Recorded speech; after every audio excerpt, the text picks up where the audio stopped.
안녕하세요. 추리 수업에 오신 여러분들을 환영합니다. 우리 수업이 추리 맞지요? 예, 맞습니다. 아닙니까? 무슨 수업인데요? 무슨 수업인데요? 한문 수업. 예, 아닙니다.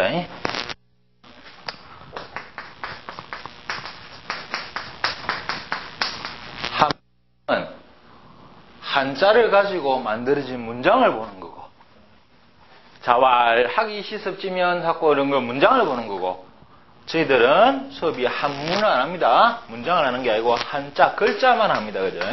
한문하고 한자는 다르죠. 그죠? 우린 글자만 합니다. 글자. 뭔 너무 외국어를 배우더라도 말을 배우는데 왜 이건 글자만 가르쳐 줍니까? 그 특징이 그래서 그런 겁니다. 그럼 왜 추리라 그래요, 자꾸? 이제부터 머리에 자기 상상력을 총동원해야 돼요. 그리고 추리를 해가야 돼요. 그래야 한자를 배울 수가 있어요. 그래서 일단 한자 수업은 추리 수업이다 생각하고, 지금 추리 소설 쓴다 생각하고, 범인이 누굴까 하고 막 생각을 해보란 말이에요. 그럼 머리에 올리는 자, 한자는 일단 우리가 알고는 중국에서 만들었죠. 그죠? 중국에서 만드는데 언제 만들었는가는 아무도 모릅니다. 아무도 모릅니다. 전부 다 막 거짓말을 해서 갖고 이러는데 그 알 수가 없습니다. 근데 일단 우리가 역사책에 역사책도 옛날 이야기 기록되어 있으면 아, 이런 일이 사실인갑다 그러죠. 그죠? 그런데 그걸 또 검증을 해야 돼요. 아, 진짜다. 아, 이런 데 있네. 유물도 나오고 하면은 오케이, 믿어줍니다. 아시겠죠? 그래, 그걸 보고 뭐라 한가 하면 우리는 역사시대랍니다. 역사시대. 근데 역사시대 이전에는 뭡니까? 역사시대 이전은 역사가 있기 전이니까 먼저 서냐고 선사시대라죠. 선사시대. 선사시대인데, 선사시대는 왜 역사가 기록되기 전의 이야기인데, 이 중에는 뭔가 기록된 것도 있어요. 옛날에 중국에 사망이 있었고, 어쩌고, 눈알이 4개요, 팔이 5개요, 무슨 꼬리가 달려있고, 사람이 그걸 믿을 수가 있냐, 입니다. 그래서 일명하여 전설시대라죠, 그죠? 자, 그럼 역사로 우리가 고정을 할 수 있는 그 시대 이전에, 선사시대에, 즉, 우리 전설시대의 이야기에 보면은, 한자를 만든 이야기가 나옵니다. 누구냐 하면은 황제 때, 황제가 아닙니다. 황제가 아니고 황제 때, 황제 때. 우리나라는 한민족은 당군의 자손하죠. 중국 사람들은 황제의 자손이라죠. 황제. 황제 아닙니다. 이 황제 아닙니다. 자, 황제 때 사관이 있을 때 역사 기록하는 사람이 있었죠. 이름도 희한한데 창힐이라는 사람이 있었는데, 이런 사람이 진짜 있었는지는 사실은 몰라요. 근데 이 사람이 새의 발자국을 보고 이걸 갖다가 보고 글자를 만들었다 하는 이야기가 있습니다. 그래가지고 창일이라는 사람이 만들었다고 하는데, 자, 어느 나라나 역사를 봅시다. 옛날 사람들이 추리를 해보라고요. 비행기도 없어, 컴퓨터도 없어, 아무것도 없어, 연필도 없어. 옛날 사람들이 말이 먼저 생겼어요? 글이 먼저 생겼겠어요? 말이 먼저 생겼겠죠? 추리해보면 되죠, 그죠? 강아지가 글부터 먼저 써? 아니면 말부터 먼저 해요? 그치? 왈왈부터 하지. 말부터 하다가 이거 글로 쓰는 걸 이제 만들기 시작했는데, 어느 나라는 똑같아요. 이집트 같은 데도 상형문자 있죠? 이집트 보면 그림들 막 있죠? 마찬가지로. 자, 중국에서도 그 시대에 처음에 창일이라는 사람이 글자를 만들었다고 하는데, 믿거나 말거나. 그럼 우리는 지금 이런 걸 배우자는 게 아니고, 제일 먼저 배우자는 게 뭐예요, 지금? 한자가 어떻게 지금 만들어졌는가 원리도 알고, 지금 한자를 갖다가 누가 더 많이 아느냐, 이게 포인트 아닙니까? 그죠? 자, 그래서 그런 역사적인 이야기는 그냥 참고로 재미로 알아두고, 어쨌든 지금 현재 중국에서 쓰는 글자, 그리고 우리가 쓰는 한자들이 과연 어떻게 만들어졌는가 거꾸로 추론을 해보는 거예요. 거꾸로 추론을. 그렇게 해서 지금 공부를 하는 방법이 되겠습니다. 이 한자는 더 발달을 많이 했어요. 제일 먼저 알아야 될 게 역사를 알아야 됩니다. 한 개는 한자가 처음에 나왔을 때, 자, 또 추리를 해보자고. 그 당시에 사람들은 뭘로 필기를 했을까? 아주 옛날에 필기를 뭘로 했을까요? 연필이 없었겠죠? 붓도 없었겠죠? 잉크도 없었겠죠? 그 옛날 사람들 필기를 하려면 뭐 했겠습니까? 돌 같은 걸로 했겠죠. 돌 같은 걸로 하면은 곡선이 쉽게 나오겠어요? 돌 같은 걸로 이렇게 그리는 게 쉽겠어요? 돌로 깨면 이런 거 안 쉽겠지, 그죠? 당연히 분명히 직선화 될 겁니다. 그죠? 그래서 같은 것들이 전부 다 투박하겠죠, 그러면. 아주 단순해지죠. 자, 그렇게 하다가 보니까 그 옛날에 중국에 고문이 있었어, 고문. 고문은 거의 그림이지, 그림. 그죠? 그림이 있었다가, 그 고문이 잘 나오다가 주나라 때 이르러서 이제 우리 소위 말하는 대전이라는 글자로 만들어집니다. 아주 이것도 그림인데, 조금 그림인데 도형처럼 보이는 그림. 예? 그러다가 이게 각 지역마다 다 다르겠죠, 그죠? 요 지역에는 새를 이래 그리고 저 지역에는 새를 이래 그리고 많이 달랐을 거 아닙니까? 그죠? 그러다가 중국이 여러 쉽게 말해서 부족 같은 그런 아주 그렇게 여러 문화를 가지고 있던 나라인데 한번 최초로 그나마 어느 정도나마 확 한번 통일할 때가 있습니다. 누굽니까? 시황제 때요. 그렇지. 진시황제 때, 즉 진나라 때 그걸 갖다 문자도 통일합니다. 문자 통일만이 아니라 도량인도 통일하고 여기 가면 한건 저 나라가 한건이 다른데 뭐 그죠? 그러면 안 되니까 도량인도 통일하고 돈도 통일하고 다 통일하면서 소전을 만듭니다. 이 소전이 뭔가 여러분 요즘 보면 도장이 새기는 글자들 그것도 복잡하죠 그죠? 예? 그게 바로 이제 진짜 글자 같은 모양으로 됐다 이겁니다. 이해가십니까? 그럼 시황제 때니까 한 우리 지금으로부터 한 2000년 전이네요 그죠? 예? 그러고 있다가 이 글자도 쓰기가 복잡하거든. 되게 복잡하단 말이에요. 그러다 보니까 그때 정확하게 알 수는 없는데 진나라 때 이사라는 사람이 있었던 겁니다. 이사라는 사람이 편찬했다고 하는데 이사라는 사람이 글자 편찬했는데 그때 자 정확한 사람인데 정막이라는 사람이 있었대요. 정막이 감방에 있었던 사람일 수도 있고 아니면 저쪽에 요즘 말로 감옥직이라는 말도 있습니다. 자 그럼 뭔가 하면은 진시황제 때 진나라 시황제 때 제일 많이 뭐 지었어요? 유명한 거 지었죠. 마리장성도 지었죠. 건축을 많이 했죠, 그죠? 그때 전부 그 옛날에 육국에 망한 뭡니까? 즉 쉽게 말해서 전쟁을 해갖고 이미 없어진 나라의 후손들이 전부 뭡니까? 거의 노예 아닙니까, 그죠? 일을 많이 했습니다. 그런 사람들을 끌고 갖고 어디 만리장성도 지어야 되고 어디 가면 감방에 들어가는 사람들이 얼마나 많았겠어요. 그죠? 정치범들 하면. 이 사람들 이름을 갖다가 다 기억하려고 하니까 그 당시는 종이가 발명되기 전이죠. 나무에다 파든지 뭐 하든지 이거 하려니까 사람 죽어보겠거든. 그래서 감옥직이란 말이 있습니다. 이 정막이라는 사람이 도무지 글자가 복잡해서 못 쓰겠다 해갖고 글자를 간단하게 좀 줄여서 이걸 더 줄여보자 이래갖고 정막이라는 사람이 줄이기 시작합니다. 아시겠죠? 그래갖고 나온 게 뭔가 하면은 여러분도 아실 거예요. 예서락 하는 건데, 예서. 붓글씨 쓰면 예서 참 멋있죠, 그죠? 그죠? 예서가 또 사각형으로 딱딱 되어 있죠, 그죠? 그 예서, 그 예자가 무슨 예자예요? 그거 노예할 때 예자죠. 그죠? 그래, 사람들이는 죄수번호, 그 당시 번호가 있을 거예요. 죄수번호 1, 2, 3, 4 아니란 말이에요. 사람 이름을 적으려면 미치겠거든. 그래서 간단하게 예서를 만들어냅니다. 즉, 그래서 예서도 바로 진나라 때 생긴 거라고 보면 되죠. 그러고 나서 뒤에 점점 지나가면서 이제 한대에 이르면서 우리 진서라는 게 나옵니다. 진서는 요즘 여러분들 말로 하면 해서 있죠, 해서. 해서에 가까운 거예요. 진서가 처음에 우리가 지금 쓰는 글자입니다. 이 형태가 만들기 시작하고 이건 쭉 계속해서 저 송나라 때까지 계속해서 발달해 옵니다. 그래서 우리가 지금 쓰는 걸로 발달하게 됩니다. 이거는 한대에 발달하죠. 그 다음에 또 뭐 있어요? 한대에 또 뭐가 나왔습니까? 초서가 나왔어요. 초서는 막 날려 쓰죠. 근데 이거는 도무지 알아보기 힘들거든. 그래서 어쨌든 간에 그때 나오긴 나왔는데 그렇게 막 아주 발달하지는 못했습니다. 그러다가 한나라 때 큰 역사적인 사건이 생기죠. 후한시대에 종이가 발명됩니다. 종이가 처음으로 발명. 그전에는 전부 나무에다가 칼로 새겼잖아요. 그죠? 종이가 발명되고 이제 필기가 좀 용이해졌죠. 그죠? 그때 우리 말하는 지금 행서가 나오죠. 행서는 이제 필기체 아닙니까? 우리가 한글을 써도 한글을 갖다가 누가 인쇄하듯이 딱 이렇게 쓰는 사람 있습니까? 없죠? 그죠? 다 이래 쓰죠. 그죠? 그렇게 쓰듯이 행서가 그때부터 써가지고 행서가 제일 나중에 나온 글자가 되겠습니다. 그래, 지금 형태가 이렇게 있는데. 자, 그러면 이렇게 한자는 옛날에 공부부터 대전, 소전, 예서, 그 다음에 진서, 행서, 이게 초서가 있네, 그죠? 초서, 행서로 이렇게 변해왔는데, 우리가 지금 쓰는 한자는 어느 형태예요? 이게 변한 지금 해서 형태죠, 그죠? 이걸 보고 판단하죠. 그럼 옛날에 어떤 고문의 그림하고 똑같겠습니까? 다르겠죠? 대전의 글씨하고 같겠습니까? 다르겠죠? 이거 써놓으면 지금 아는 글자도 모른단 말이에요. 우리는 지금 이걸 보고 판단을 해야 되는 거예요. 이걸 보고 어떻게 왜 어디서부터 왔는가, 여기서부터 이래 왔구나 걸 판단해야 되거든. 그러니까 거꾸로 지금 방법은 몇 천 년을 우리는 거슬러 나가는 추리를 해야 되는 거예요. 추리를. 그죠? 그래서 추리라는 거예요. 왜 이 글자를 이렇게 썼을까? 그럼 이 모양이 어디로 내려왔을까? 엄청 변했을 거 아니에요. 쓰다가. 그래서 이걸 추리를 하는데, 추리할 때는 온갖 상상력을 다 동원해야 됩니다. 그래서 이걸 보고 추리하기라고도 하는 겁니다. 제가. 에?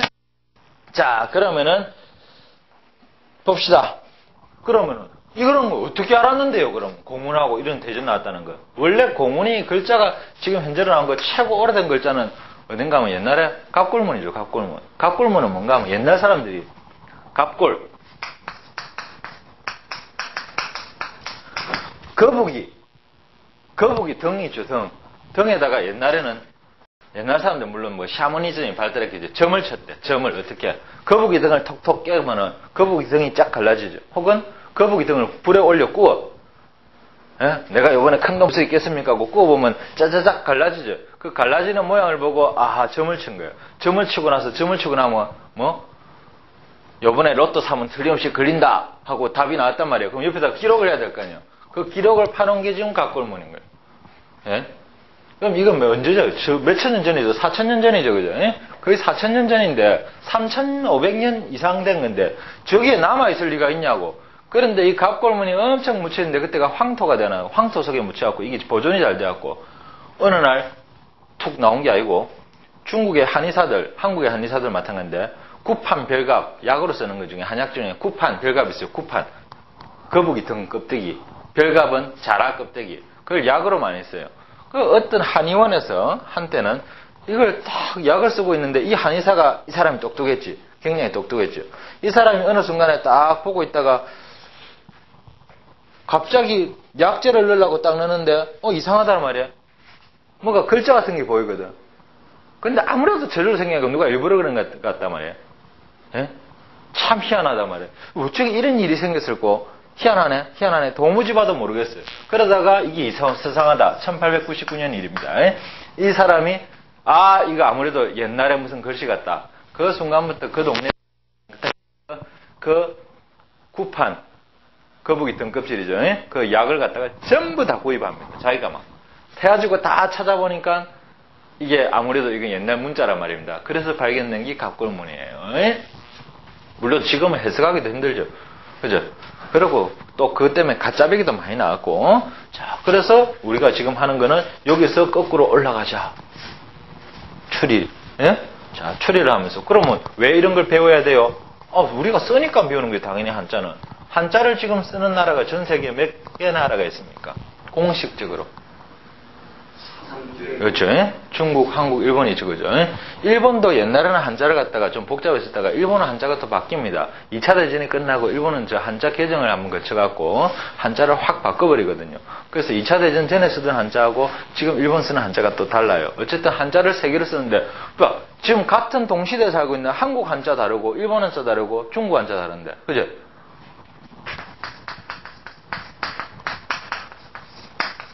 용이 있으면은 중국 사람들은 용을 이래 쓰고 일본 사람들은 용을 이래 쓰고 개정이 갖고 같은 시대에 살면서도 세 나라가 한자가 달라. 그죠?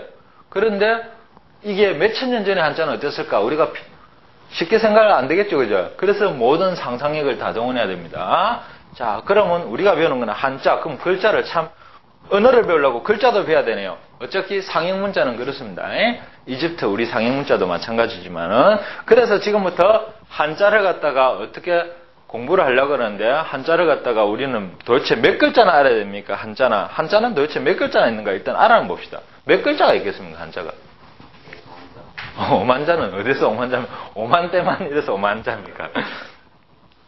한자가 처음 나왔을 때 옛날에 처음 나왔을 때 그때는 우리가 말하는 진나라 때 아까 이사란 사람이 서전을 만들었대죠. 그죠? 그 사람이 창의편이라는 책을 썼습니다.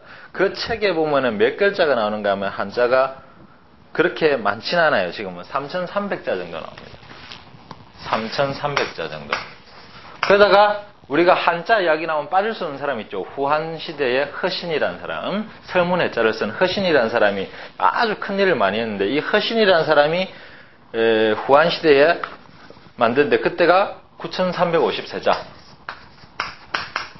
한나라 때입니다. 한나라 때. 그래도 그 1만자 가량 되죠. 그죠? 이 사람이 설문해자가 지금 한자, 즉 문자 가는 사람 되는데 거의 바이블 같은 존재가 되겠죠. 그 다음에 여러분 잘 아는 거 옥편 책 이름입니다. 양나라 때 고야옥이라는 사람이 있어요. 옥편에 보면은 22,700자 거의 가량 나오고, 그 다음에 이제 청나라 때 와서 강의자전에 보면 42,174자가 나옵니다. 4만자 가량 되죠. 그죠? 그러고 이제 민국 시대로 나서 중화서구에서는 편찬한 중화대자전이 1915년입니다. 그때가 벌써 44,900자. 그죠? 그렇게 했는데, 그 뒤로 또 아까 말했듯이 지금 현재 우리가 살고 있는 세 나라도 글자가 다르죠. 그런데 아직까지도 많이 생깁니다. 그래서 한자가 몇 글자인가 일일이 전부 다 없는 글자, 요 책에는 있고 앞에 글자는 없는 글자도 있을 겁니다. 앞에는 있는데 뒤에 없는 글자도 있고, 다 합하다 보니까 지금은 뭐 어떤 사람은 6만자다 8만자다. 근데 모든 글자를 다 합해놓으니까 약 8만자에서 9만자 사이에 와락가락 하는 모양. 그래서 일명 뻥튀기 좋아하죠. 그죠? 무조건 한 10만자 된다 이런 사람도 있고, 하지만 그만큼 많이 기록된 책은 아직은 없습니다. 그죠? 보통 많으면 지금 6만자에서 8만자 사이, 가장 많이 나와 있는 글자는 한 8만자 정도가 지금 현재 우리가 살고 있는 그 지금 현재로는 한 8만자 정도의 글자가 있다고 보면 됩니다. 그거 다 알 수 있습니까? 죽었다 깨나도 다 모릅니다. 죽었다 깨나도 다 모릅니다. 중국 가서 중국의 참 유명한 대학 교수하고 수업하면 어쩝니까? 그래서 중국말로 필기하다가 어쩌서더라? 아, 쌤, 이란다 아닙니까? 아, 맞다. 라고. 한 시간에 한 5번 이상 그런 글자가 나오죠. 중국 글자는 어렵습니다. 한국 사람은 세상 쉽죠, 그죠? 자, 그러면 우리가 알아야 되는 한자는 몇 자인데요? 누가 이제 9만자, 8만자 다 알자고 그럽니까? 그럴 필요 없죠, 그죠? 우리가 쓰는 한자만 알면 됩니다. 쓰는 한자는 그러면 대한민국에 살면 문교부 지정 한자만 알면 되겠네요. 이는 문교부 지정 한자가요, 60년대부터 이때까지 도대체 한두 번 바뀐 게 아니거든요. 엊그제 처음에 저 문교부 지정 한자 정할 때 1300자 정했습니다, 한국에서. 그러다 1300자 했다가 1450자 했다가 1500자 했다가 1700, 1800자 했다가 1900자, 2300자, 이거 자고 올라오면 바뀝니다. 그래서 알 수가 없지만 우리가 가장 한국 사람이 생활하는데 한자에 있어서 어느 정도 딱 저 사람은 해박하다 할 정도 하면은 3000자 정도 좀 넘어가면은 많이 아는 게 될 겁니다. 그래서 지금 가장 기본적으로는 우리 옛날에 항상 한 중간, 과도기가 아니고 중간쯤에서도 한 1800자 정도, 그 정도를 알면 충분히 한자는 아마 거의 모든 사람한테 한자 때문에 기죽을 일은 없을 거예요. 그럼 보통 여러분이 들고 다니는 작은 옥편 같은 거 있지 않습니까? 그래는 한자가 얼마 들었습니까? 일반 학생들 쓰는 옥편 같은 데는 6000자가량 들어있고, 조금 그보다 좀 크고 많이 있다고, 글자가 많이 있다고 한 1만자 정도.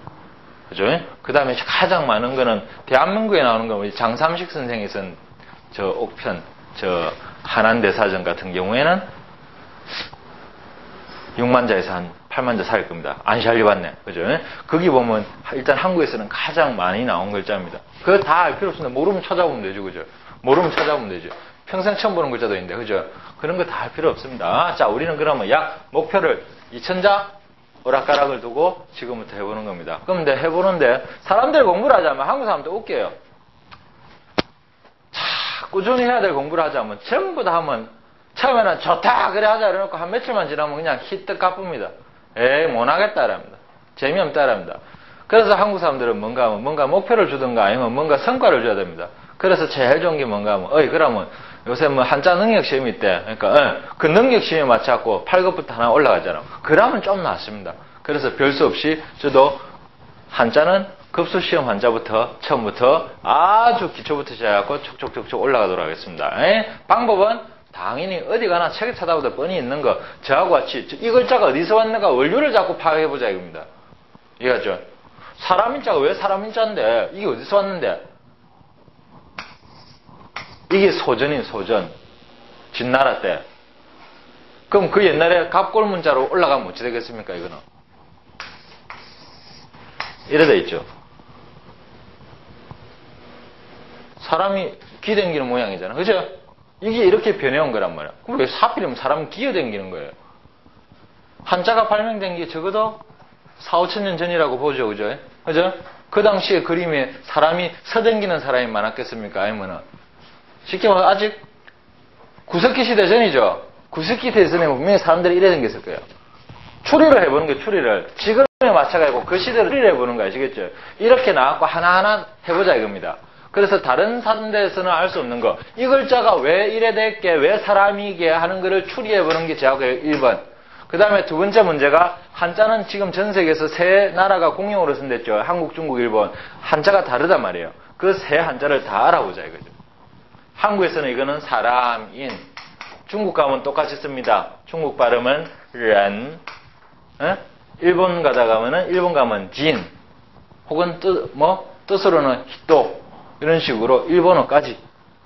그래갖고 자기가 필요 없는 부분은 버리시고 들을 부분만 들으시고 난 자신 있다면 세 개 다 소화하겠다면 세 개 다 소화하시고 즉 한자를 가지고 한국어, 중국어, 일본어로 세 가지로 해가지고 공부를 할 겁니다. 아시겠죠? 예. 물론 다 소화할 수만 있으면 엄청난 지식이 되겠죠. 어차피 동양 삼국의 문화가 원류가 뭔가 같은 데가 있으니까 아시겠죠? 자, 그렇게 수업이 나갈 겁니다. 진행을 했습니다. 즉 일명하여 우리는 말이 한자 수업이지 일명은 추리 수업이 되겠습니다. 요 글자가 왜 이래 됐을까? 옛날 사람들 뭘 보고 이렇게 만들었을까? 추리하는 거예요. 자, 얼마나 상상력을 많이 동원하는가? 그런 사람이 한자를 더 많이 배울 수 있을 겁니다. 자, 그러면 한자를 하기 전에 또 개폼을 한번 잡아야 됩니다. 한자를 갖다가 만드는데 옛날 사람들이 한자를 만드는데 도대체 어떻게 만들었을까? 그 원리를 갖다가 육수라고 합니다. 육수법이 합니다. 6가지 방법이 있단 말입니다. 6가지 방법. 이걸 아까 한자 하면은 한자의 아버지 하는 저 한나라 때 후한시대의 설문했자의 제자는 허신이라는 사람이 정리를 합니다. 그래서 그 뒤로 이거 안 하면 안 했다고 그것도 안 가르쳐주더나 이런 소리하고 이럽니다. 어쨌든 간에 이게 필요할 겁니다. 필요하긴 필요해서 지금부터 육서 시간을 첫 시간 하고 그런 다음에 8급 한자부터 한자를 하나씩 봐나가는 겁니다. 육수를 해놓으면 사실 도움이 되게 됩니다. 근데 도움이 되긴 되는데 옛날 책에 있는 그 말을 보고 읽어보면요. 이거는 진짜 완전 암호의 독이고 무슨 말인지 알 수가 없어요. 왜 공부를 어렵게 하는데 그죠? 자, 이 책 저 책 찾아보면 육수에 관한 설명 많을 겁니다. 어렵게 하는 데도 있고 쉽게 하는 데도 있을지 모르겠지만 다 필요 없습니다. 저는 실용주의자랬죠. 써먹지 못하는 지식은 지식이 아니다. 그죠? 자, 우리가 어떻게 알기만 하면 됩니다. 이해만 하면 됩니다. 어려운 말 쓸 거 하나도 없습니다. 아시겠죠? 어려운 말 쓸 거 하나도 없어요. 한자를 어떻게 만들었는가? 옛날 사람들. 그 원리를 6가지로 나눠보자 이겁니다. 자, 1번. 첫째 봅시다. 1번 제목이 뭡니까? 상형이죠. 예, 상형. 간단해요. 상형. 형태를 갖다가 상상해갖고 기리는 거. 형태를 묘사하는 거. 즉, 뭡니까? 그림 문자, 그림 문자. 그죠? 고대 이집트 문자. 피루스 문자나 전부 다 상형 문자죠. 그림을 그리는 거예요. 자, 그림을 그립니다. 어떻게 그림을 그린다고? 보이는 거. 야, 그거 줘. 뭐? 그거 달라고. 뭐? 그거. 뭐? 요래 생긴 거. 냄비? 하고 그려야 될 거 아닙니까? 그죠? 그렇게 그리는 방법이 상형 문자죠. 주로 사물을 갖다가 많이 그렸겠죠. 그죠? 우리가 볼 수 있는 거. 눈으로 볼 수 있는 거 다 그렸을 거예요. 그죠? 자, 그러면 예를 한번 봅시다. 그 밑에 봅시다. 설명을 읽지 마세요. 설명을 읽어봤자 머리만 아파요. 자, 제일 앞에 얘 밑에 쭉 한 줄 나오죠? 제일 앞에 뭡니까? 날일자 나오죠? 그죠? 날일자인 거 알죠? 이거 뭡니까? 태양이다, 이제 태양. 자, 말했어요. 그러면 4,000년 전에 왜 글자가 태양이면 이래 돼야지? 그죠? 4,000년 전에 필기구가 뭐라고? 분명히 돌이었겠죠. 그럼 종이가 없었다, 그죠? 어디다 필기했겠어, 그죠? 돌에 새긴다면 돌에다 새겼겠지, 그지? 상상을 해보자고. 그러면 저 보니까 이래 보는데 우리가 좀 동그랗다고 생각하는데 분명히 둥그런 걸 돌에다가 둥그런 게 아마 이렇게 칼로 새기든 돌로 새기든 아마 말도 안 될 겁니다. 이래 될 겁니다. 그죠? 그래서 새기는데 그 사람들이 볼 때는 하여튼 떡 싸지가 있다니까 이렇게 했을 겁니다. 분명히. 그죠? 그래서 가운데 되게 빛이 나죠? 빛이 나면 분명히 이래서 근데 점은 또 뭘로 찍었을까? 상상을 해보라고. 점을 드라이브 갖고 돌렸을까? 송곳 갖고 찔렀을까? 못을 박았을까? 점이란 게 아마 나타나기 힘들 거예요. 그죠? 그 당시 적어도 우리가 상상할 때 4,000년, 5,000년 전에 사람들이 필기할 때 필기로 나타낼 수 있는 방법은 단 뭐밖에 없습니까? 1차원밖에 없었을 겁니다. 즉 선밖에 없었을 겁니다. 그래서 이 점을 갖다가 선으로 이렇게 나타냈겠죠. 아마. 처음에는 이래 동그라미 했는지도 모르죠. 그거 아무도 몰라요. 그러다가 점점 변하다가 이렇게 온 거 아닙니까? 그죠? 그래서 이거는 태양을 그리는 거죠. 그죠? 그래서 어쨌든 그 말이에요. 그럼 달은 또 왜 이런데요? 달은 또 왜 이런데요? 해는 자기들이 봤을 때 이래 보였는가 봐요. 달도 밤에 보면 이래 보이죠. 근데 달은 항상 이런 게 아니죠. 요것도 똑같이 이랬다면 헷갈리겠지. 그 달은 뭐 요거하고 다른 모습을 가지고 있잖아. 요렇게. 그죠? 그래가지고 꼴이 달아난 거죠. 꼴이 달아난 거죠. 그죠? 원래 달을 이렇게 했다가 여기서 꼴을 달아난 거예요. 이거죠? 그런 식으로 상형을 문자 내는 거예요. 자, 그 다음 세 번째 거 이건 뭐 목소리 쉽겠네, 이거는. 그건 무슨 글자입니까? 예? 이게 과자죠. 과일할 때 과자죠. 이거 나무 목자인 건 알죠? 나무 목자부터 먼저 설명하면 돼요. 나무 목자 이러면 이게 나무인지, 나무 같습니까? 이거죠, 원래. 나무 하면 옛날 사람들이 나무를 할 때 뭐부터 보였을까, 나무? 하여튼 길쭉한 게 있다, 그죠? 그죠? 예? 나무를 보니까 밑에 뭡니까? 뿌리가 박혀 있죠? 뿌리가 쭉쭉쭉 박혀 있죠? 그죠? 위에 뭡니까? 가지가 올라오죠? 그죠? 이게 나무, 자기들이 보면 가장 간단한 나무 형태일 거예요. 그게 요렇게, 소전에는 요렇게 변합니다. 그게 우리서는 이렇게 변한 거예요. 이해가시죠? 자, 나무 위에 이게 있다. 나무 위에 밭이 있는 건가? 이건 밭이 아니고 그림. 밭이라고 의미로 받아주면 그림. 나무 위에 이렇게 생기는 거. 나무 위에 석류 같은 거 이러면 딱 해갖고, 이거면 딱, 그죠?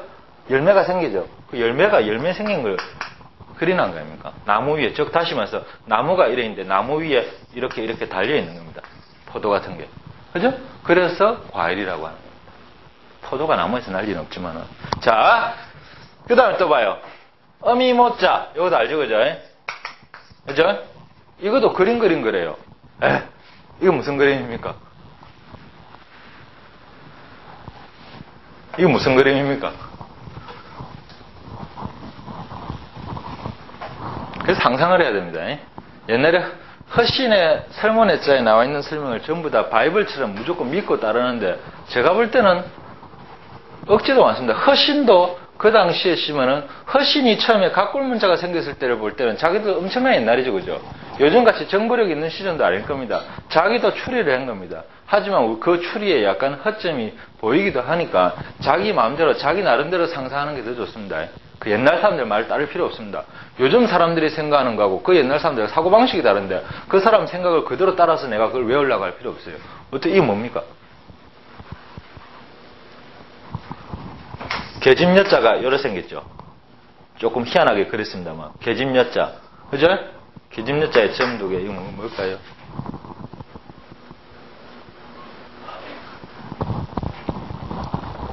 젖가슴입니다. 젖꼭지나죠. 애 젖먹이는 가슴.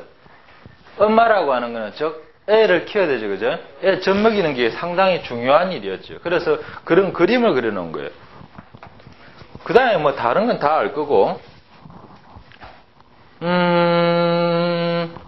거북이도 닳고, 이거 한번 해볼까요, 그러면?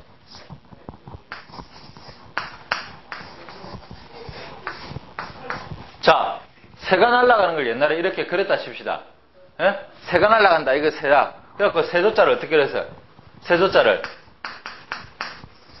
지금은 이렇게 변했죠, 그죠? 세조자 알죠, 그죠? 이게 세조자거든. 자, 새가 이렇게 됐어요. 새가 이렇게 됐어요. 그럼 이건 그림을 그린 거죠, 그죠? 당연히 그림이 이렇게 변해온 거예요. 그럼 우리가 이걸 보고 이게 왜 새예요? 새 그림 안 같은데 이게 점점 이래 된 이 옛날에 이 시제를 우리가 추리를 해야 된다 이 말이에요. 자, 그럼 여기서 이거 세조자는 알겠죠? 그럼 이 글자는 뭐예요? 아, 깨끗하게 쓰려니 어렵네. 이 글자는 무슨 글자예요? 까마귀 오자죠. 왜 까마귀인데? 왜? 세조자하고 뭐가 달라요? 요거 하나가 없죠.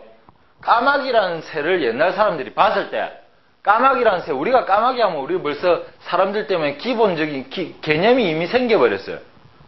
날라다니는 거 다 새다, 그죠? 다 이거였는데 까마귀만 얘들이 보면 특이한 점이 하나 있어요. 옛날에 색깔이라는 개념이 과연 그때도 있었을까요? 색깔이라는 개념이 그다지 중요해서 그 당시 뭘로 색깔을 냈을까요? 자연 말고는 색깔을 낼 때 있습니까? 까마귀가 날라다니는 까마귀 보니까 이 새는 다른 새하고 하나 다르거든. 빨간 새도 있고 파란 새도 있고 온갖 잡새가 다 있을 거 아닙니까? 황금색 새도 있을 거고 까마귀만 보면 한 개 좀 이상한 게 있어요. 뭐가 있어요?